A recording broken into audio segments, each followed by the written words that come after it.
Hello, everyone. Welcome aboard, and thank you so much for registering for our new webinar. If everyone can hear me, please click some emojis in the chat just to make sure that everything is okay and working. Waiting for anybody to respond. Okay. As I said, thank you so much for registering. My name is Sunchita. My role here is very minor. I'm just here to introduce you to today's speakers. The guy with a beard is called Antun. He's our CPO and one of the most important people here in Determ.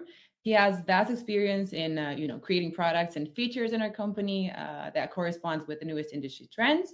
And Eva is a product marketing specialist in Determ, and she works closely with our product team and is an expert in everything that the tool has to offer to the customers. Now, as I said, the topic of, as you guys already know, the topic of today's webinar is the future of PR with AI. And Antun's going to start us off with an intro to AI, which is going to talk about ChatGPT and generative AI. Then he's going to cover generative AI and PR, how they work together. And he's going to go into the case of competitor content analysis. After which, Eva's going to go and delegate. She's going to talk about how to delegate data synthesis. And she's going to give you a brief demo of Synthia, our newest AI PR assistant, PR AI assistant. And then Tuna's going to finish us off with the future of PR with AI. And without further ado, I'm going to leave you to these two experts. Make sure you guys if you have any questions, put them in the section. We has a little question mark, and we're going to answer them in the Q&A at the end. Antun, over to you. I'm going to remove my slides so you can share yours. Thank you. Just a second.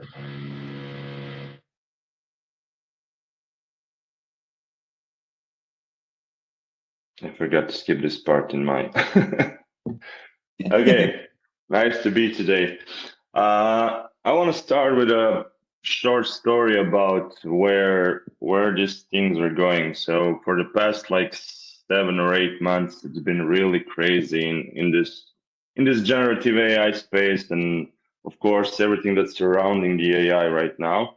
And it all exploded. It exploded somewhere by the end of the last year when we first saw the ChatGPT. And the first thing that everybody thought about was, wow, this can make a lot of things go redundant. This can replace people. This can, I don't know, generate everything. Why do we need to do anything else? And today we're gonna see that after the initial excitement with ChatGPT and everything, that there are still some things that humans are required to do, and that only the tools today are going to help us. So the base of my talk today would be to show you how you can use ChatGPT and other similar tools in your workflow. We're going to show a couple of examples using ChatGPT, and then we're going to show you what are we currently doing to help you navigate the space and how you can stay safe and in sync with everything that's happening. I try to stay with everything that's happening in the space by following a lot of people on Twitter and anything that's being published online. But to tell you the truth, it's really hard to stay aligned with everything and learn about new things, because every day there is a lot of things coming out. So the similar thing, I'd say, Bill Gates experienced when he was presented with the ChatGPT. The story goes like this. So he started talking with the OpenAI team back in 2016, I think. And he kind of liked the progress and where everything was going on. And somewhere mid last year, he gave them a task. So he wanted OpenAI team to to train the artificial intelligence that's gonna pass let's say, college level biology test that has multiple choice answers. And it really requires you not to only use the facts, but also include some bit of a thinking. So he sent them off with the task, and he was like, okay, this is gonna take them probably a year or two to get back to me. and they actually got back to him in like 2 months or so. And this quote here is his words from his post on his website. I knew I had just seen the most important advanced technology since the graphical user interface. Long story short, ChatGPT really nailed that test. So out of 60 multiple choice questions on a college level biology, it answered 59 of them correctly. They asked him six different long form questions. After that, he also asked those. They had like external reviewers to grade it, and it got an A plus in a way. So we really think that this is gonna be like almost as when we first had the computer or the mobile smartphones, whatever. So AI is actually the really big next thing that's coming to us.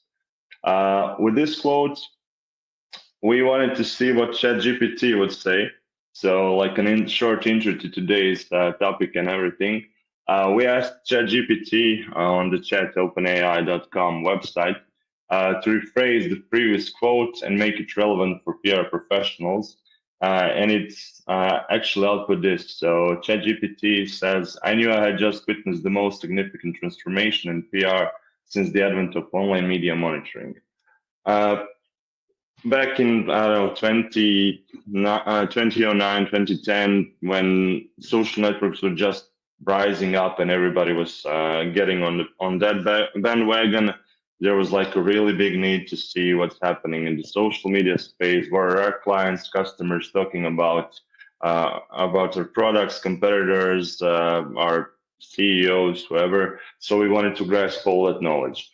And we do know that there is like a vast amount of data online there, and that we actually cannot neither read nor analyze everything by ourselves. So we use tools, we use platforms that will help us collect all the data, analyze it, give us some sort of an insight, and then help us make better business decisions on top of that data. And what we currently have in most of the platforms that people are probably using regarding the online media monitoring, social listening, is reporting section that we all rely on, but we read a lot of mentions that are coming in from all over the place. And if you're like a big manager of a really big brand and you are getting a ton of content every day, it gets really hectic. It gets really hard to stay on top of everything, to stay on top of any possible crisis, and we really need the tools to be better for the future that is coming with us. But first, let's just go back one step and kind of explain in a short sentence what is ChatGPT. So ChatGPT could be seen as a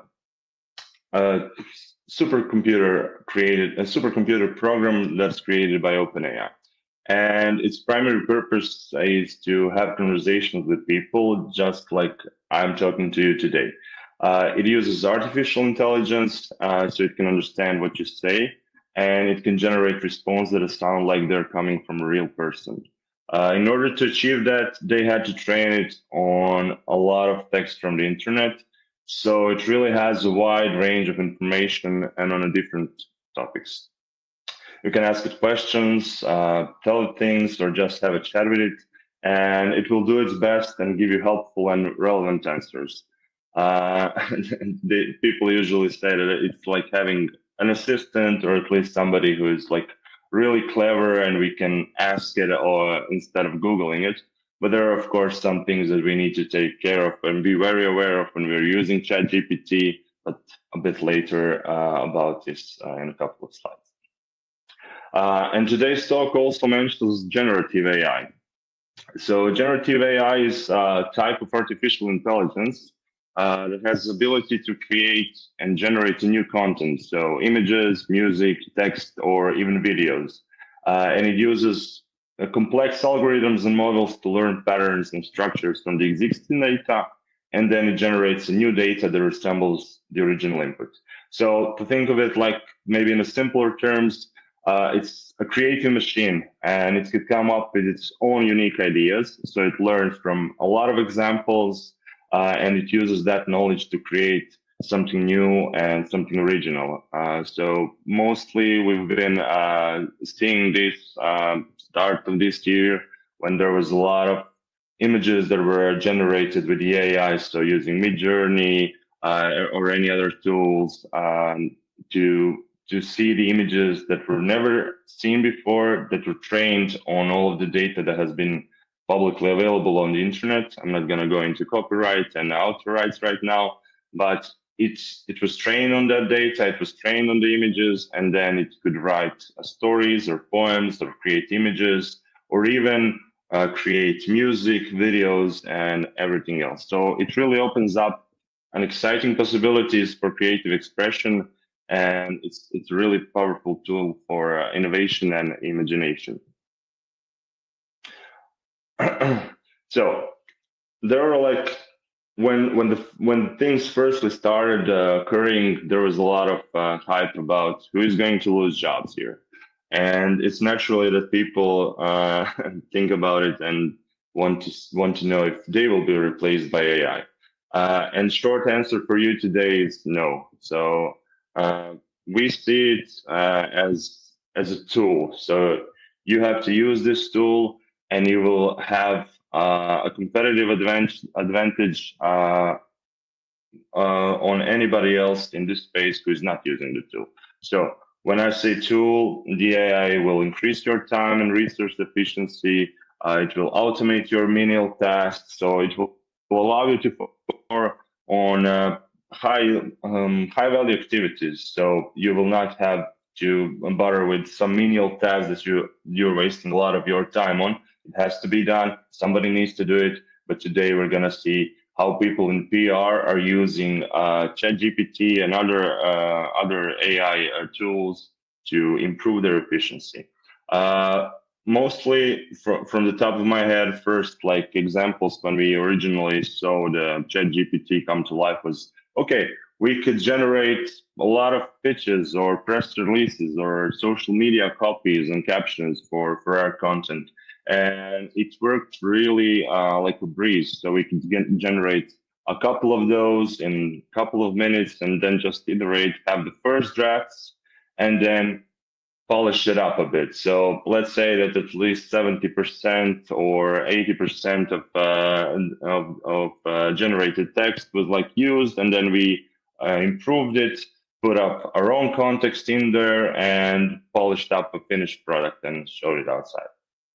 So it's really helpful when you need to come up with a new content and the ideas. If you're facing like a writer's block, so you really need to get that pitch out of the door or reach out to those journalists, and you just are currently not really sure what to write, how to approach this specific journalist who hasn't been returning your emails or whatever. So you can tailor it to the journalists with the help of the AI.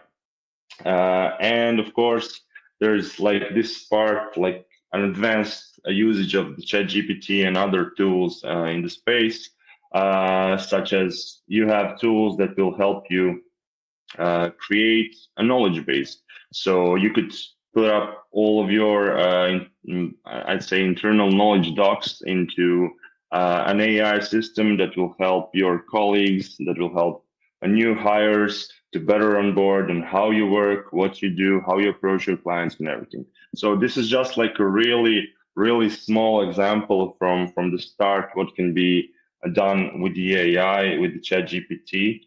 And as I said at the beginning, it's really expanding a lot. So every day I see like a couple of new tools that will help you generate slides, better understand the topic, summarize PDFs for you. So you can upload your documents there. It will summarize it for you and then let you ask the questions on top of the data that it had been shared with.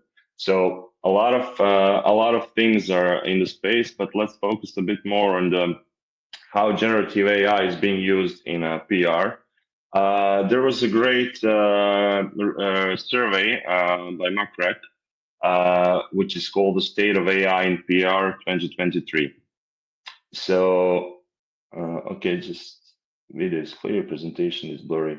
Okay, I'm sorry for the difficulties. I don't know what's happening with the presentation, so hopefully it will be resolved soon. We'll share the presentation with everybody else after this, so it will maybe be even clearer in the end. So with the generative AI and the PR, a couple of questions and the answers here are something that we're gonna focus today. And this is first question was: do you plan to explore generative AI like ChatGPT or DALI in your workflow? And on a sample of on around 1,000 PR professionals, 61% told that they plan to explore them or that they already use them. And only 15% said that no, they do not plan to use them. And when asked about how do they use the generative AI in their workflow, 57% of them said that they use it to craft pitches. 48% write press releases or social copies. 44% do research, and then we have strategy and planning journalists generating images to accompany content. So a lot of use cases, and already a lot of people are in the space in PR, and they are trying to figure it out as much as possible. And I really hope that today I'll be able to show you a bit how to use that tool that are available to get insights on top of the data that you somewhere collected, so you can act upon them faster. I'm be using an example in my next slide for to see how probably the PRs are currently using it based on the answers here in this poll. So they use it to craft pitches. And here on the screen, we'll see a simple input prompt that says generate a compelling PR pitch for a journalist covering technology trends, highlighting a new AI-powered device that revolutionizes home security. So let's say that we work as a PR manager, as a company that has a new AI-powered device, and we wanna craft a pitch. With ChatGPT, this is what we got in less than a minute. So I know the slides are maybe blurry right now, so I'm just gonna walk you a bit through it. So it's generated like a draft and already set up, fill in the blanks for me. So introducing product name, which I can then insert my product name, which says redefining home security with cutting edge AI technology. And there it starts with dear journalist name. So a lot of these things can be then later tailored on and customized in the pitch itself. It states, it introduces the company, it highlights the key features and benefits that the product name has.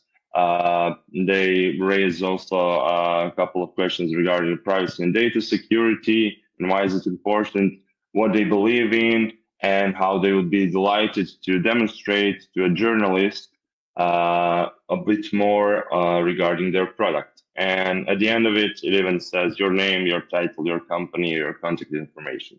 So if this was like, I wouldn't say use it like from the first thing that is generated. Simply copy it, play around with it, see what you can create with it, and then when you're sure that everything that's being presented there is accurate, so the information is accurate, there aren't any false misinterpretations there, then feel free to share it with any journalist that you find relevant for it.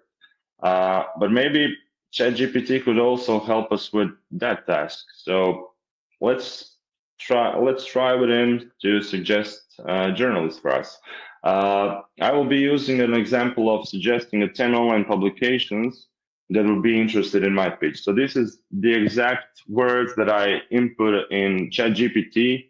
And on the next slide, there is a response from ChatGPT, which says that here are 10 reputable online publications that cover a wide range of technology topics, and they may be interested in your pitch about the AI-powered device revolutionizing home security. So there is TechCrunch, Wired, Mashable, The Verge, Forbes Tech, Business Insider. So a lot of these are already known to us. So if we are having like an industry or a product where we are struggling to find publications that we can reach out to and journalists who we can contact, this would be like a great starting point when we are working as agency with a new client, or when we are just starting up with the industry and trying to get a grasp on it. And one thing that always is like a nice cherry on the top moment with ChatGPT and its recommendations is that the last sentence it actually generated was like a reminder for me. Remember to research each publication's specific interest, target audience, and submission guidelines to tailor your pitch accordingly. So it even suggests what to do to make sure that that pitch actually reaches the journalist's inbox and that we're not spamming the journalists, because, as we all know, they are really hard to get these days, and they do not appreciate us sending a lot of things that are not relevant to their use case.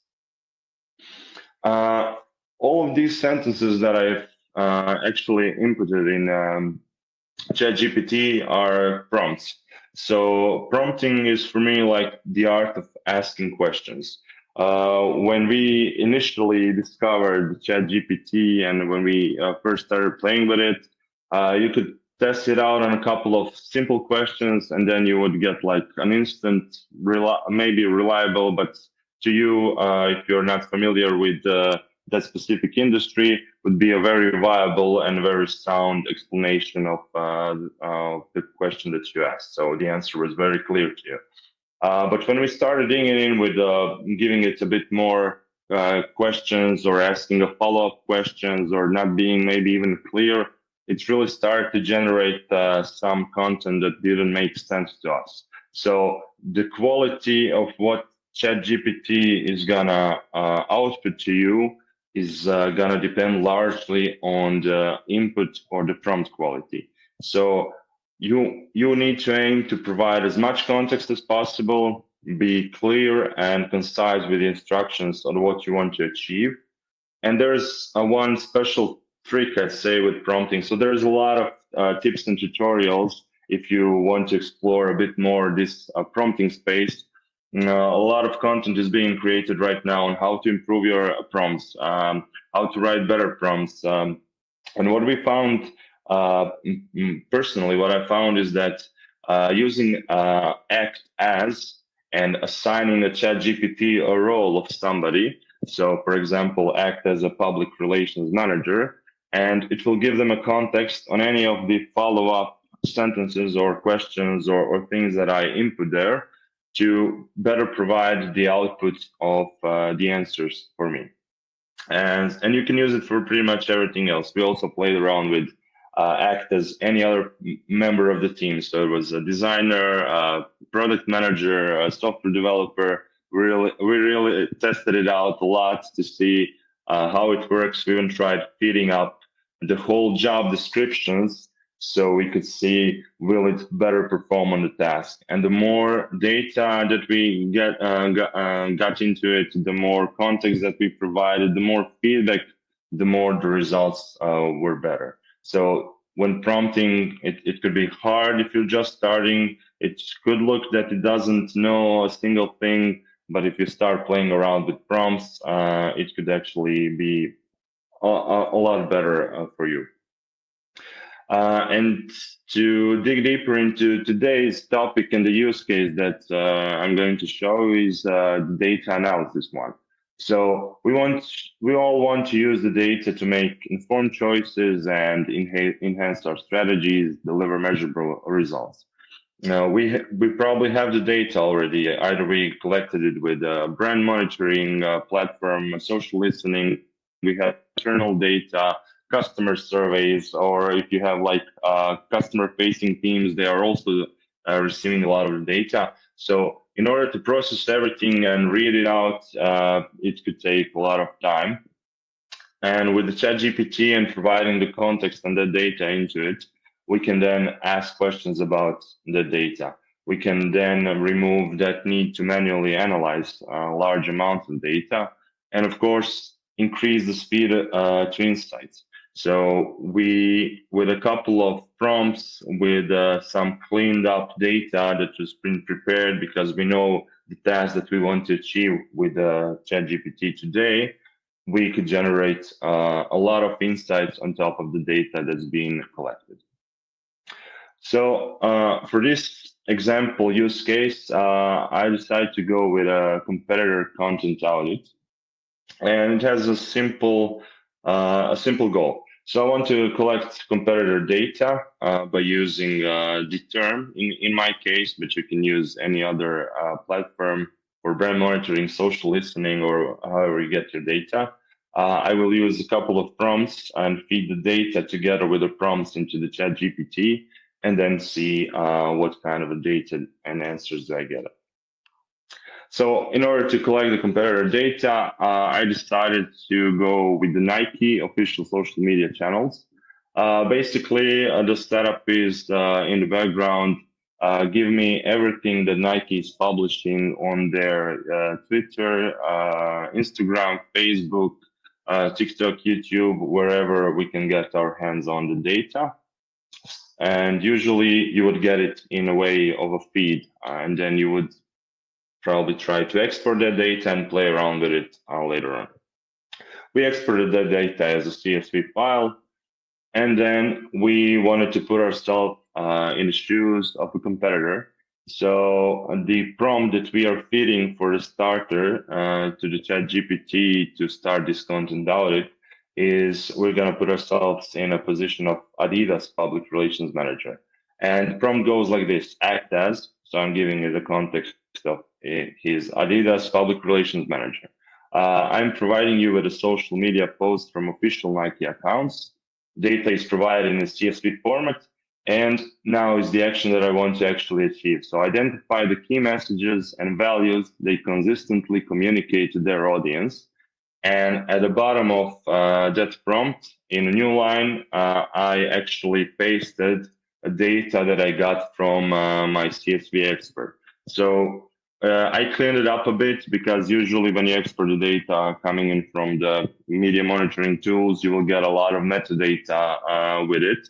But for this use case, for the simple version of this, I just wanted to get the actual content of it. So where in the presentation, the raw data, just imagine that there's like a couple of hundred of posts coming in from the social media channels. And to identify the key messages and values they consistently communicate to their audience, and the ChatGPT was able to pull out like 6 of them and provide me a context on why it classified it as that. So one of them is athlete representation. So Nike consistently showcases athletes and their accomplishments, emphasizing their dedication, talent, and passion for sports.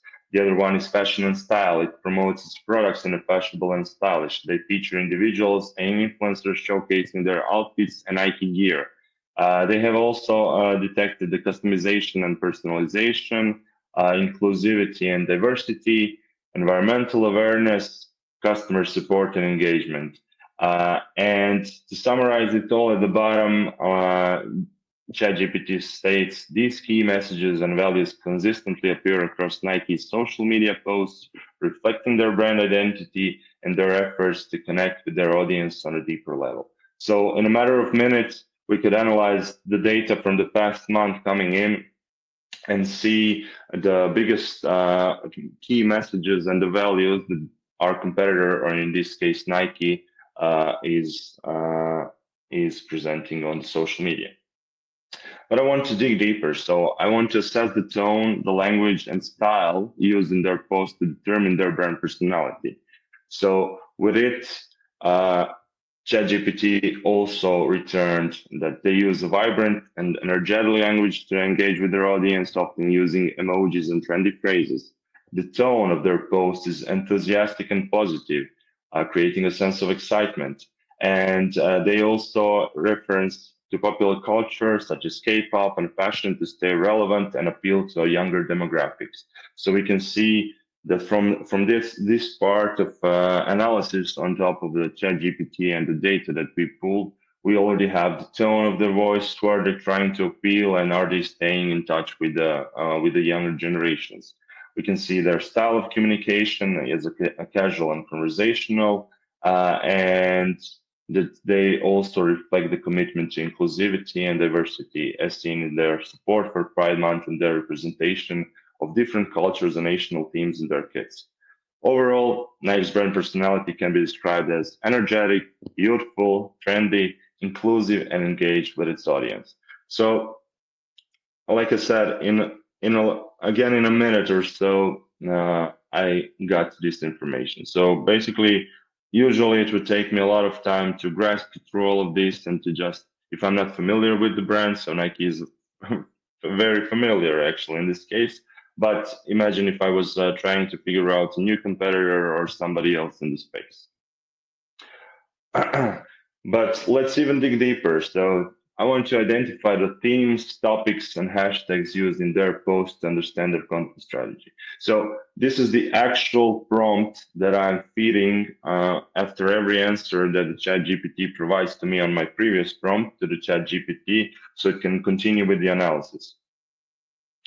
And it breaks it down almost perfectly and stylized and grouped together into theme, topic, and hashtag. So we have, for example, national themes as a theme, and there are topics. There are kits, national symbols, theme history, design inspiration, and then all of the hashtags that are used to support those topics and themes. So here we have like 6 generated themes that all have accompanying topics. Some of them don't have hashtags, but it will allow us to see what they're covering, what kind of hashtags are they using. Maybe we can also use those if we weren't doing it.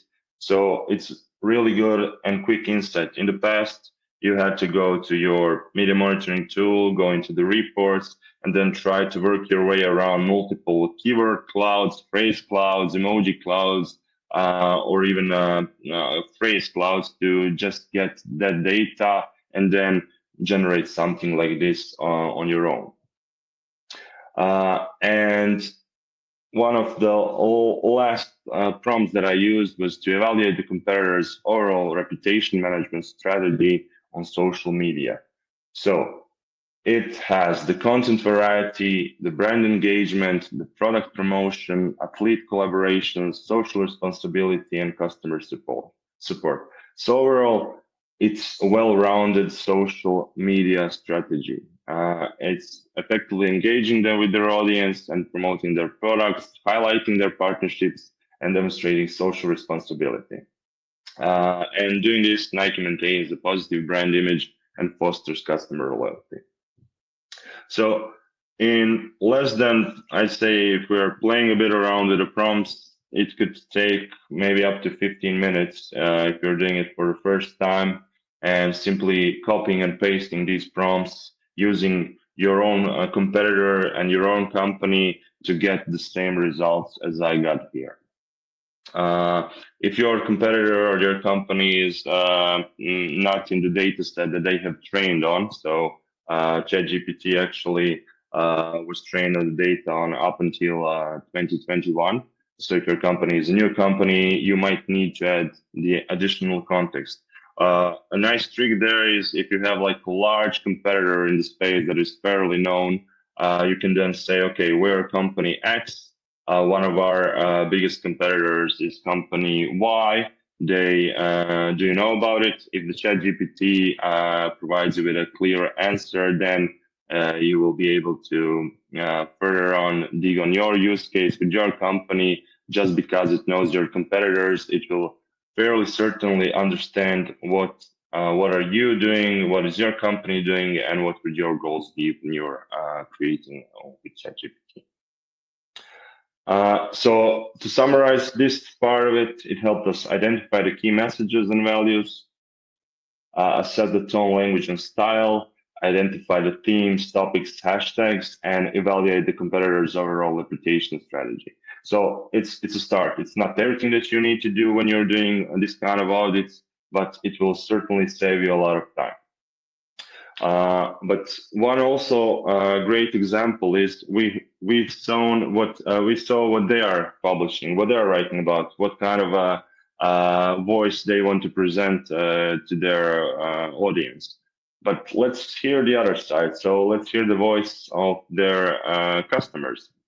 In order to do that, we collected the data on the Nike, specifically in this case for the data on the Twitter, that had some sort of like a customer support question. So we used help to specifically have like a lot of data that maybe wouldn't be relevant to Nike help.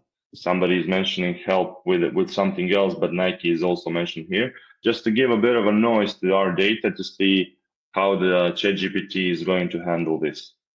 So we fed it with, I'd say, around 100 tweets in the past month that were mentioning the Nike on the Twitter, and they also asked for the help. And I explained it to the ChatGPT. I'm providing you with the tweets that were sent to Nike. Data is provided in CSV format, and what are customers complaining about the most, and pasted all of the data that we collected into the prompt. And based on the provided tweets, ChatGPT states that there are a couple of issues, such as order and delivery problems, product quality and durability, customer service issues, design and collaboration dissatisfaction, and some miscellaneous issues. So what it does here is it also gives you a context of what is actually order and delivery problems. So several tweets mention delays in receiving online orders, missing items from orders, or unresolved issues with deliveries. And it even provides you with an example tweet from your data set to support the claim. So it's frustrating that I haven't received my online order even after 3 weeks, and I'm not getting a proper resolution. Can you please help? And also at the end of it, as in our previous answers from the ChatGPT, it says it's worth noting that this analysis is based on a limited sample of tweets and may not represent the complete range of customer complaints. For a comprehensive understanding, it's recommended to analyze a larger data set and gather feedback through official customer support channels. Here it hints to a larger data set, and there is actually a limitation in number of data that the ChatGPT interface can accept, process, and then return.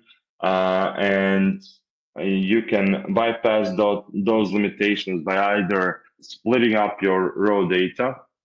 So if you're feeding, for example, 500 tweets into this prompt, then the best thing would be to like try to do it on 100 by 100 by 100. Or if you're more tech savvy and you have somebody who knows how to work with the APIs, you can always buy an API subscription to the ChatGPT, which will then allow you to ingest more data and build on top of that data.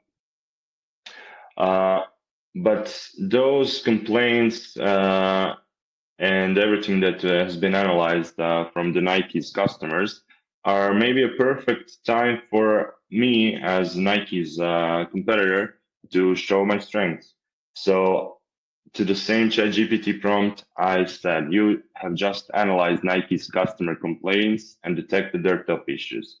Create a content strategy to highlight Adidas strengths based on Nike's customers' issues.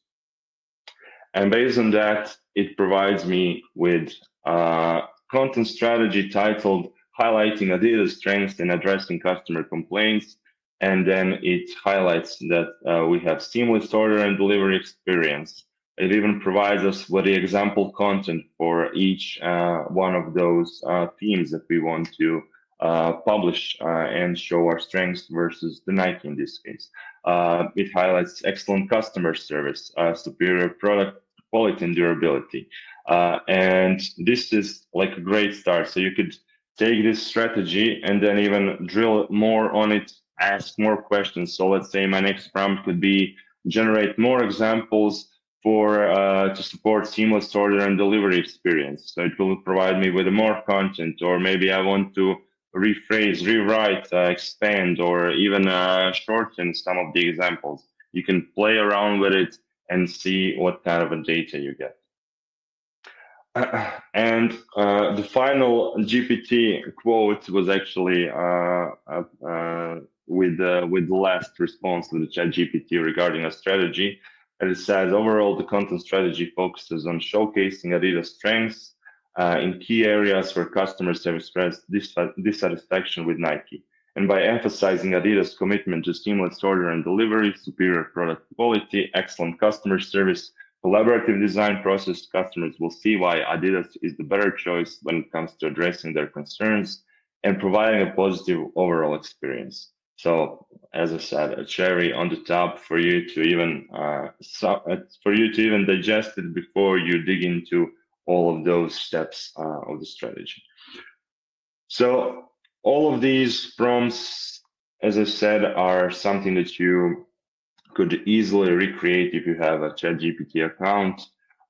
Paste them, play around with it, play around with your data, your competitors. Bear in mind that there are some things that you need to consider. So if you have a ChatGPT account, please use mode that is not remembering your history, because with it, your data won't be used to train the model furthermore. So if you are pasting the data into ChatGPT, please make sure that the data is not confidential. Respect your clients. Maybe you're preparing for a launch of something that hasn't been seen, and it could end up in the ChatGPT training set and maybe pop up somewhere where you don't want it. So always remember to use like the history of. Or if you're using the API that's turned off by default, so you're safe if you're using a provider or if you're connecting to the API yourself. To recap, in a short time, we have collected the competitors' customers' feedback with brand monitoring platform, discovered main pain points their customers have when using their products, generated content strategy ideas to capitalize on competitors' weakness and highlight our strengths. And in order to, we wanted to play around with it a lot, and then we decided to streamline the whole process and just imagine how things would work in more of a brand monitoring social listening platform such as Determ. So this is why we created a Synthia, which is think of it as a PR AI assistant, which will help you with pretty much similar use cases that I've shown you. It will help you generate the summary, the sentiment, the key insights, even provide you with a content plan that you can later on dig more into. And it will help you stay aligned and stay informed regarding the latest things that are happening. Our vision for it is to become, in the next couple of years, like a really big part of our platform. So we'll try to spread it across every feature that we have. So imagine reports that are powered also by the Synthia. So the ChatGPT, it's built on the ChatGPT API. It's using everything we currently saw in our previous examples. And it will save even more time. So if you were saving time with the ChatGPT, the Synthia in Determ can help you save more time, but just a click of a button, and pretty much all the things that I've shown you are gonna be shown here. I'm gonna let Eva tell you more about the Synthia and the features and how our clients are using it. So stay tuned for more. Okay, thank you, Antun. And thank all of you for sticking with us so far. Just give me a moment for me to pull up my slides.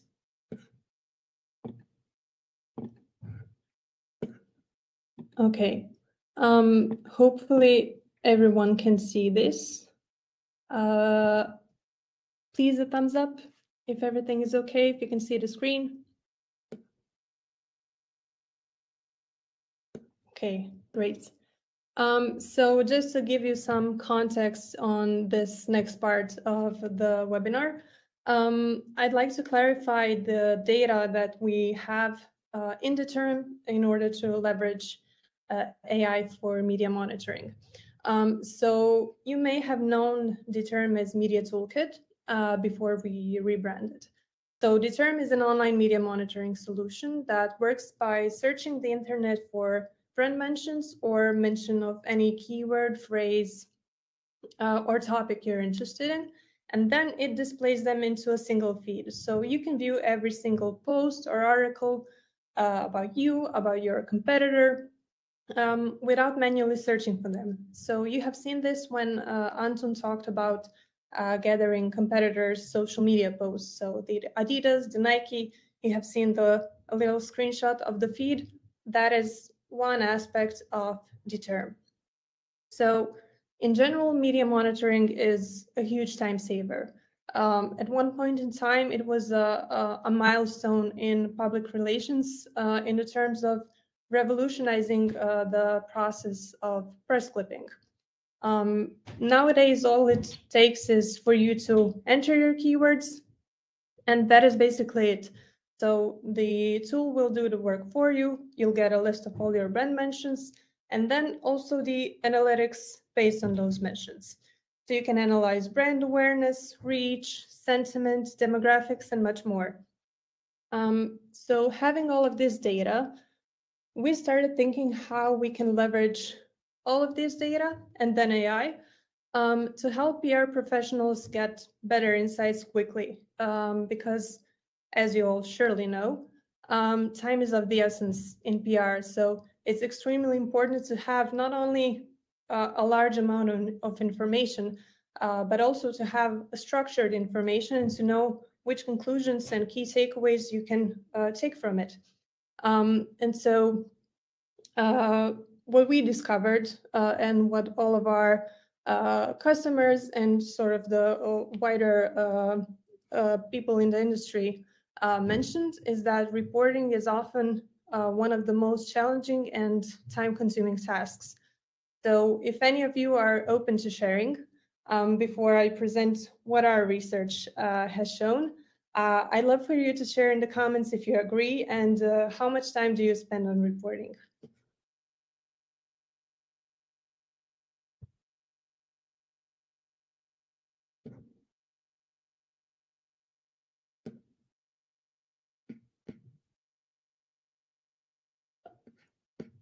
Okay. Anyone willing to share, or would you like me to skip to the results? Can spend hours. Yeah. Okay. That is something similar to what we have collected from our interviews. So I see many of you writing down hours, a few hours a week, at least half a day on reporting. Okay, yes. So our data or our research correlates with this because being a PR professional, at some point in time, you're likely immersed in campaigns, in client demands, and then your superiors and the wider team. So I believe all of you can resonate with this scenario. And no matter how impeccable your ability to navigate public relations and the complexities of this job, I'm sure that your time management skills are often put to the test. So when you find yourself in a situation where you have a chaotic day, the daily agenda is increasingly chaotic, the demands just keep on coming, and then your boss tells you, you know, I need a report on the latest campaign. We have to tell our clients what was good, what was the impact. And so you're in a time crunch. And as all of you have noted, it takes at least a few hours and sometimes even a few working days to gather all of this data and come up with something that is concrete and that is easily understandable to the other side. And so our research has shown that reporting takes anywhere from 5 to 20 hours per week. And that is a significant amount of time. That is often equivalent to having a part-time employee dedicated only to crafting reports. However, not everyone has the budget or the resources to dedicate to reporting alone. So that makes work much harder, working hours much longer, and just bearing the weight of balancing all of this is hard. But regardless of all of this, no matter how much time or effort the people we talk to put into their reporting, our research has shown that only 20.7% feel comfortable using it. So that is not confident, that is comfortable. So that is something that really made us think on how we can jump in here and help PR professionals make their life easier and kind of apply a simple principle to make their lives easier with AI by delegating some tasks like data synthesis and output creation to save their time and creative energy.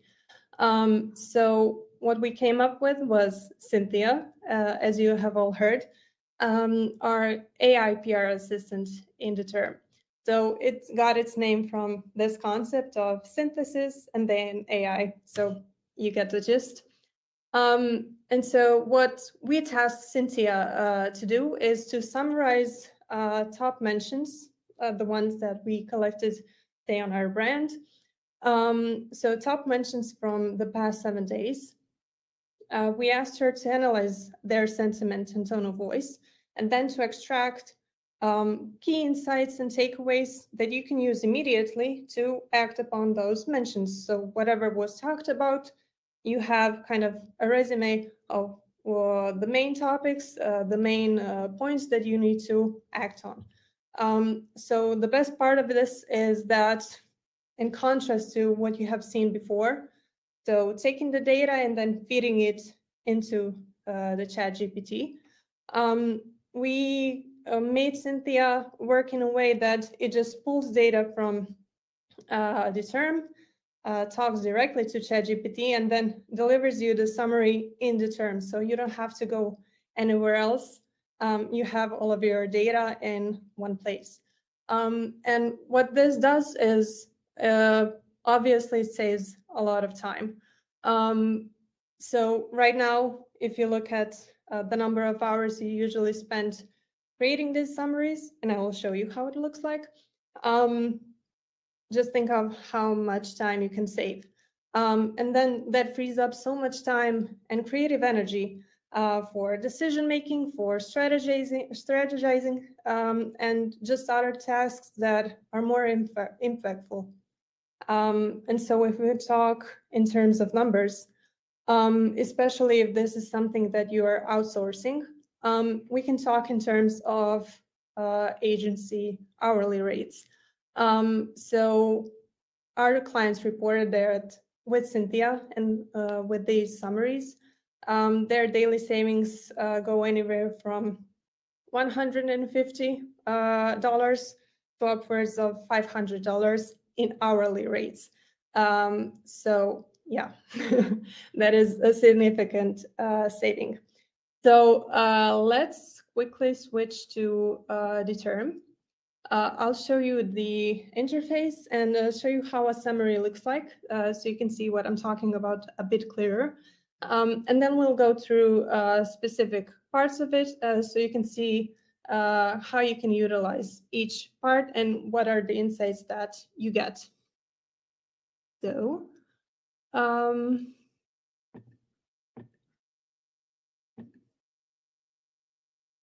okay, so if any of you are new to Determ, here is our home dashboard. So for this example, I've chosen Starbucks as our topic that we monitor. And then on the home dashboard, you get a glance of all the most important metrics and the latest mentions. So here you can see what people are talking about when mentioning Starbucks, and then just topic popularity, the general number of mentions, the word cloud, so words most often mentioned with Starbucks, the emojis, you get the gist. So at the very top, we have Synthia. So I've already created this summary, but it takes a click. And then most often a summary is created in under a minute. It can depend on ChatGPT and its availability, but most often you'll get it in a minute. So here's what it looks like. You get a summary right here. You can copy each segment. You can, I'll show you quickly, send it to email so you can save it, but basically what you get is an overview of all your mentions. So you don't have to go through, say you have thousands of mentions. Some brands even have thousands of mentions per day. So it's great having that data, but it's even greater having it summarized in a format like this. So you have a summary that explains what a topic is about, what are the latest discussions, and kind of key points to have in mind. So with Starbucks, we can see that they're dealing with a union, with strikes, and that is somehow reflecting also on their brand reputation. So if we look at sentiment, you can see that most of it is negative or neutral, so less positive.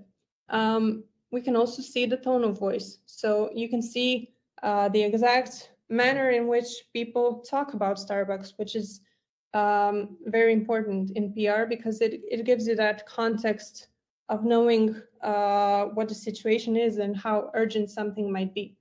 And then the key insights. So Synthia will offer you 3 potential, say, solutions, options, activities, depending on what the topic is or what the situation is.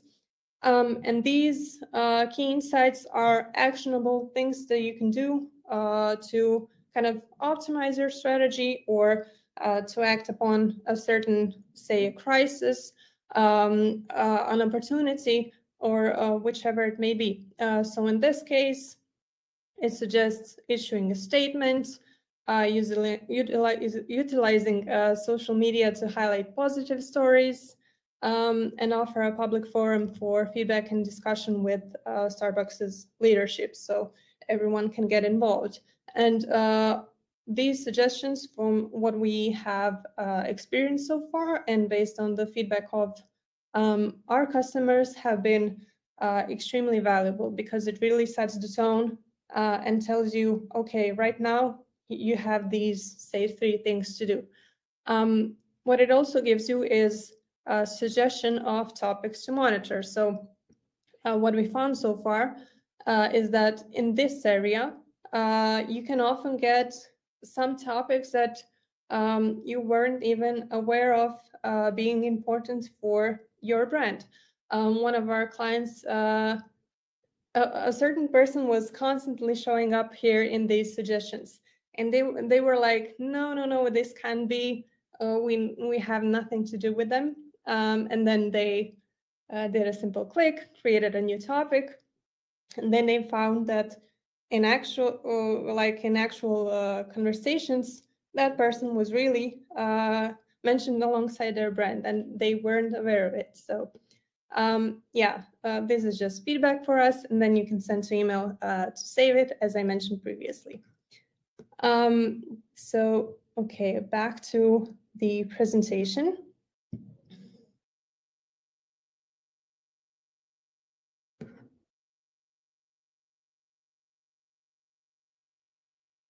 So, as you have seen, the crucial parts of Synthia.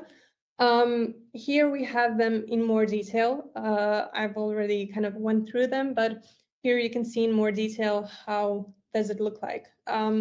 So I won't go too much into detail here, but it's just to give you a sense of what you can get for your own brand or any topic that you monitor. So the first part is a summary that helps you understand the situation, your audience, and kind of give you a sense of, okay, this is something that is okay with us, this is something that we need to react to, or this might be something great for us. In this case, it's not necessarily great for Starbucks. The next part is obviously the sentiment and tone of voice, which both give you a certain context on what the situation is like, what it's being discussed like, and kind of give you, again, a sense of how urgent or not it is.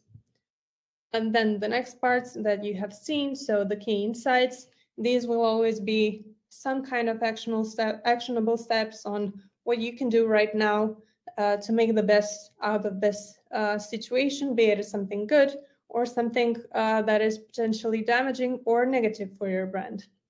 So in this case, you can see the Synthia kind of suggests some steps you can take to mitigate the reputational damage that this current situation is having on their brand. And then, as I mentioned, the keyword suggestions, so suggestions of what you may not be yet aware of, but should look out for in the future.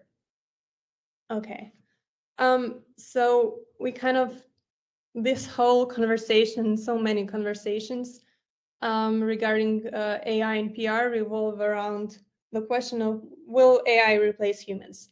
I believe that at this moment, the question is, how fast can you get on board with AI to gain that competitive edge? If you take Synthia as an example, it basically amounts to having at least a part-time employee with its current capabilities. But all of that data, as Antun also said, you still need to validate what is being said, how ethical it is, can you use it? Just having that critical thinking and approach to being, okay, this is not the end product. This is something that gives us, that helps us hit the ground running, but you still need to kind of validate what is being said there. So yeah, having said all of that, you have seen the summary. You can see all of the examples before on how to utilize AI for your brand and for your strategy.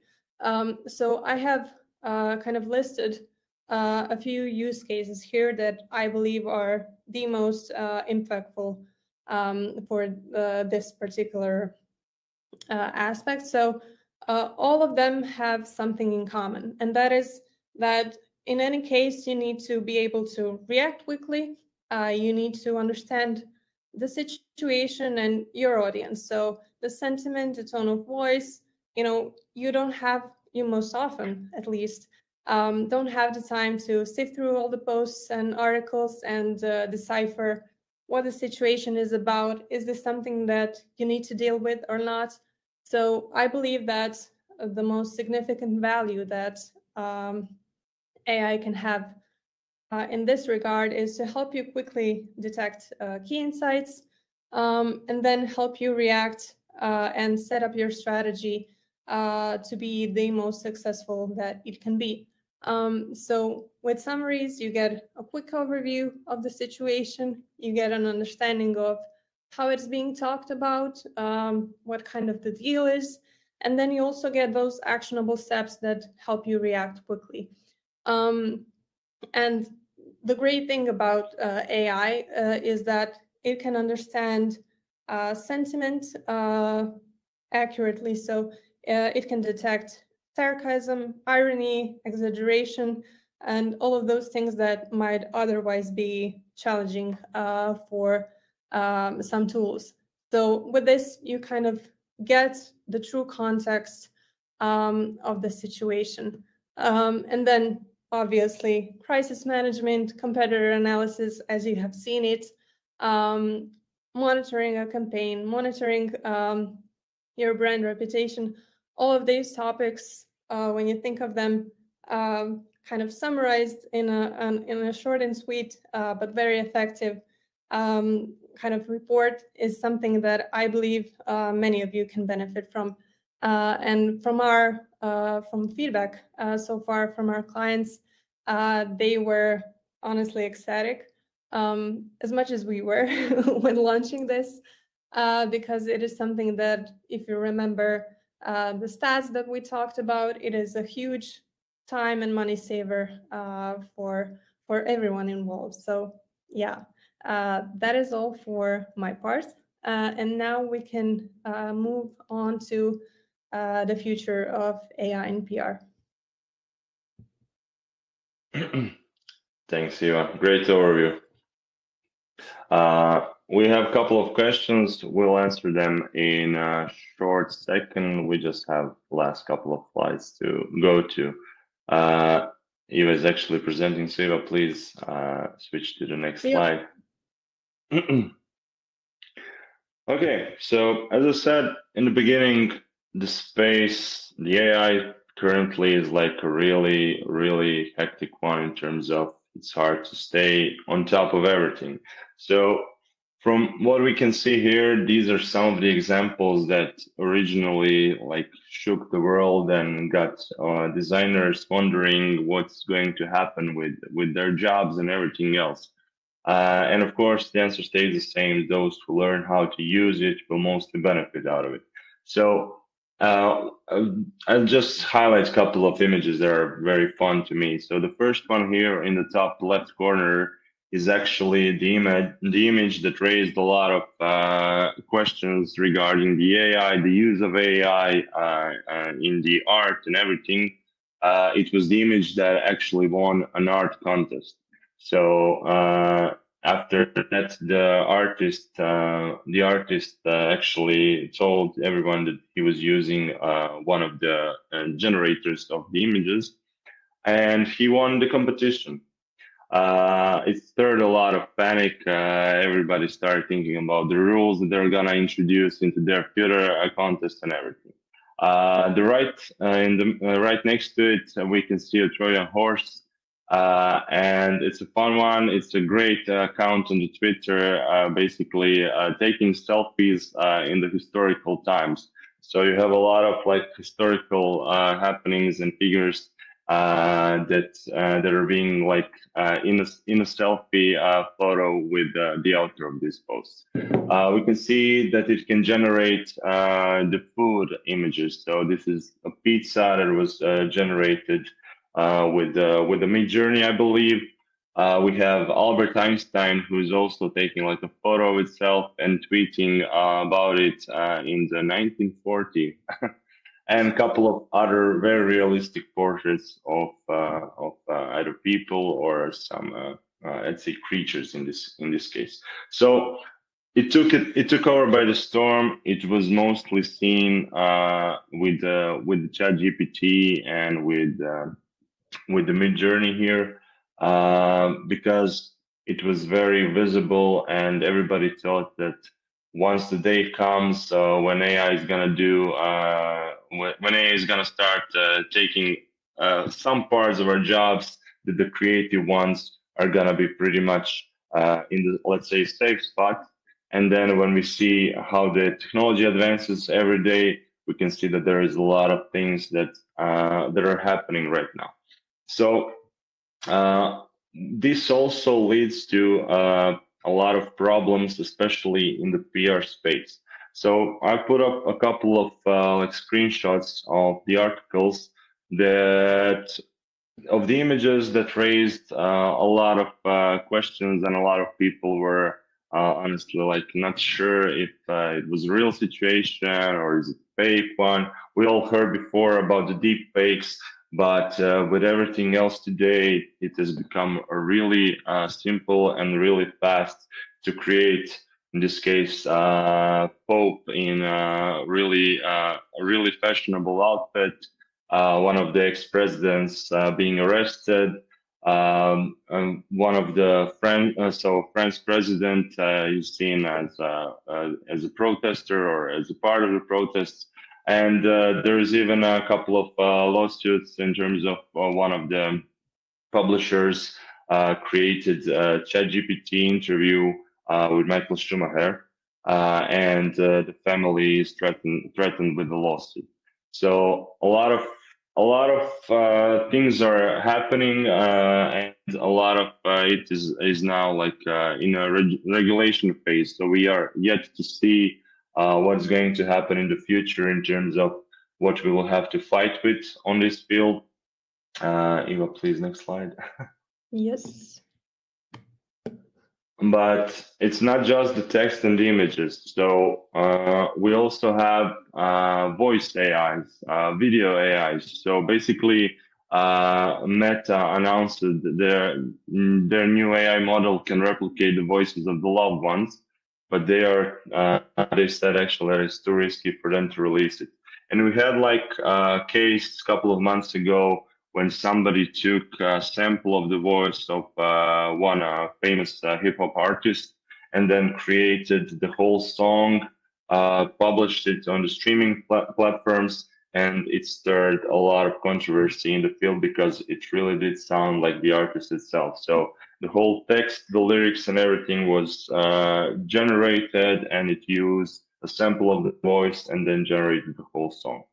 We also have text to video tools. They're still like in the early stages, and the videos are clearly not the same quality as something that we would record today with our powerful smartphones, but it's starting to show a lot of progress there. So it's gonna be a lot of things that we'll have to take into consideration, and even we will have to learn how to navigate this space and know when to use the AI, how to use it, and how to stay on the safe side, because a lot of those data that is being used on the training has also stirred up a lot of conversation regarding the copyright and the rights of the artists who didn't agree for their paintings or images or photos to be used as a training sets for all of these AIs.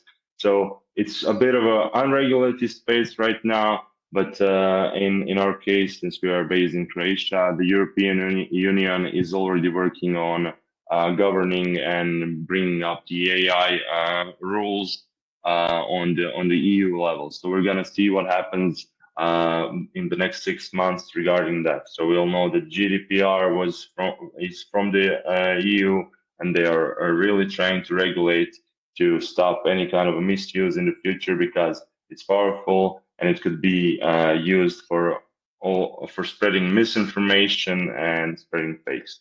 So with that in mind, the PR Council actually published guidelines on generative AI, and they put up like a couple of bullets. You can read it more. We'll include the link in the presentation itself. But just to quickly go through it, so the first one is to protect the integrity of the client information, and this is what I've been talking about in the case of be careful when you're putting confidential client information into ChatGPT or any other generative AI tool. Don't use it to create like drafts of or press releases about the new products or draft internal memos, because it could get into the training system and then maybe surface somewhere else. So take care with the client's business plans or client's prospects, PPTs, documents, and any kind of a data that you wouldn't want to see the light, because it wouldn't be okay if it got up.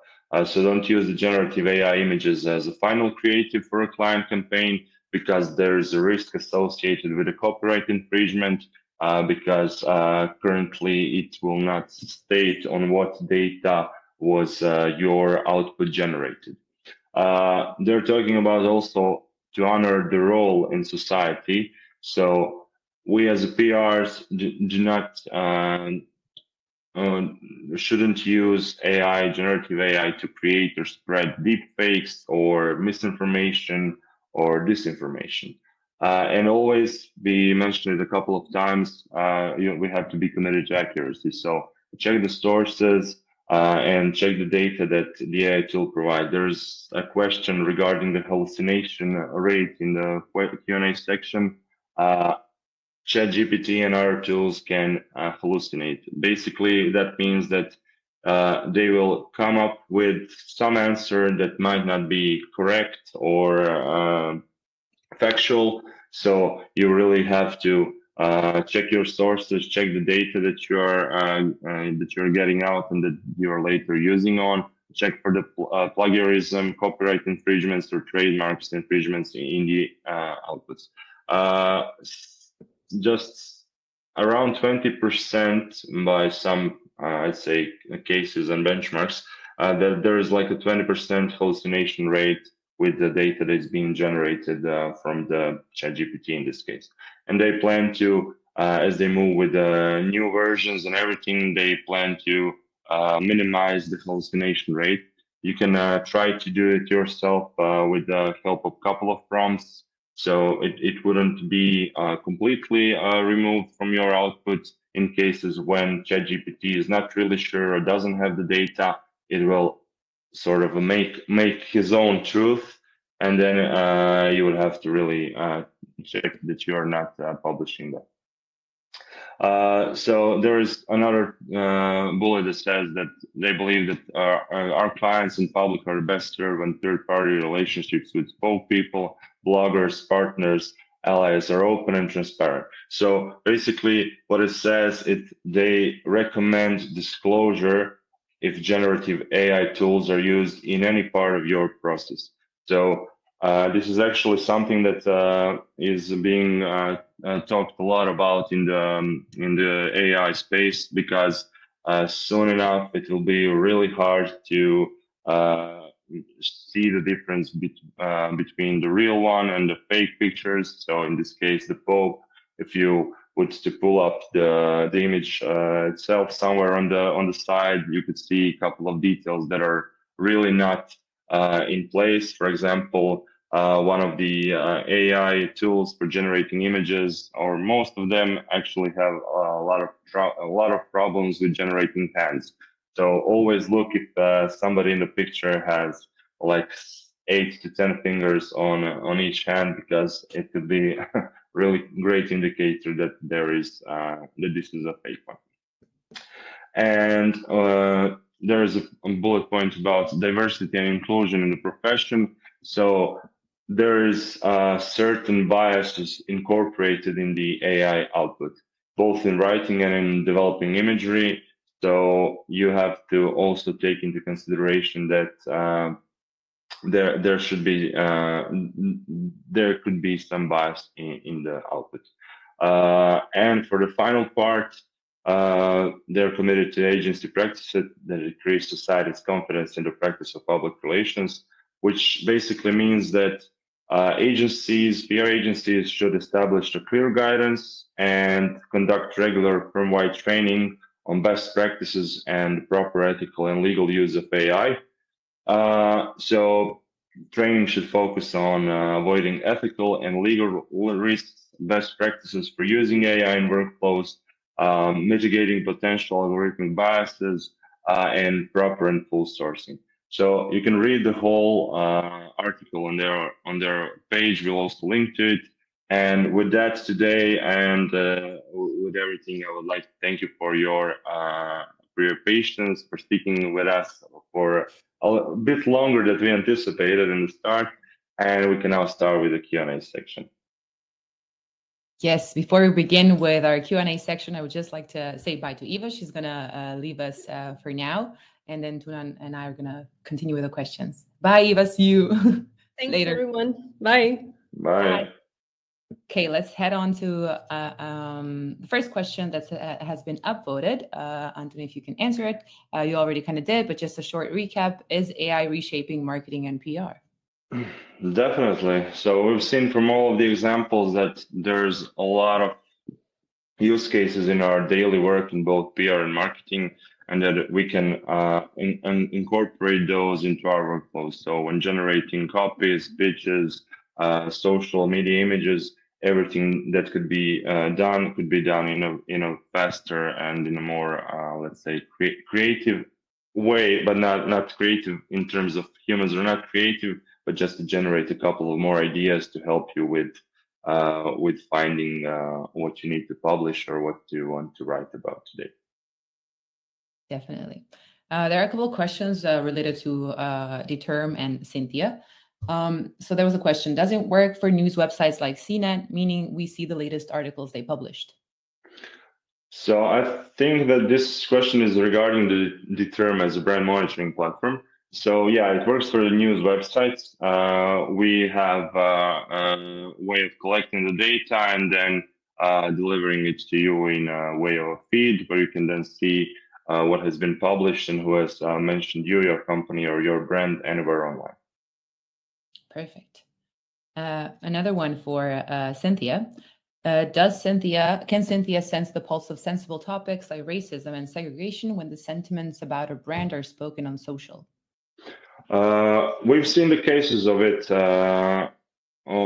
actually detecting it. So it works much better than anything else that was currently on the market in terms of sentiment analysis, which had issues with not catching up on those. So when provided with that kind of a data, ChatGPT, their API, and Synthia will actually also highlight some of the topics that you should maybe take more care into in your further communication plan.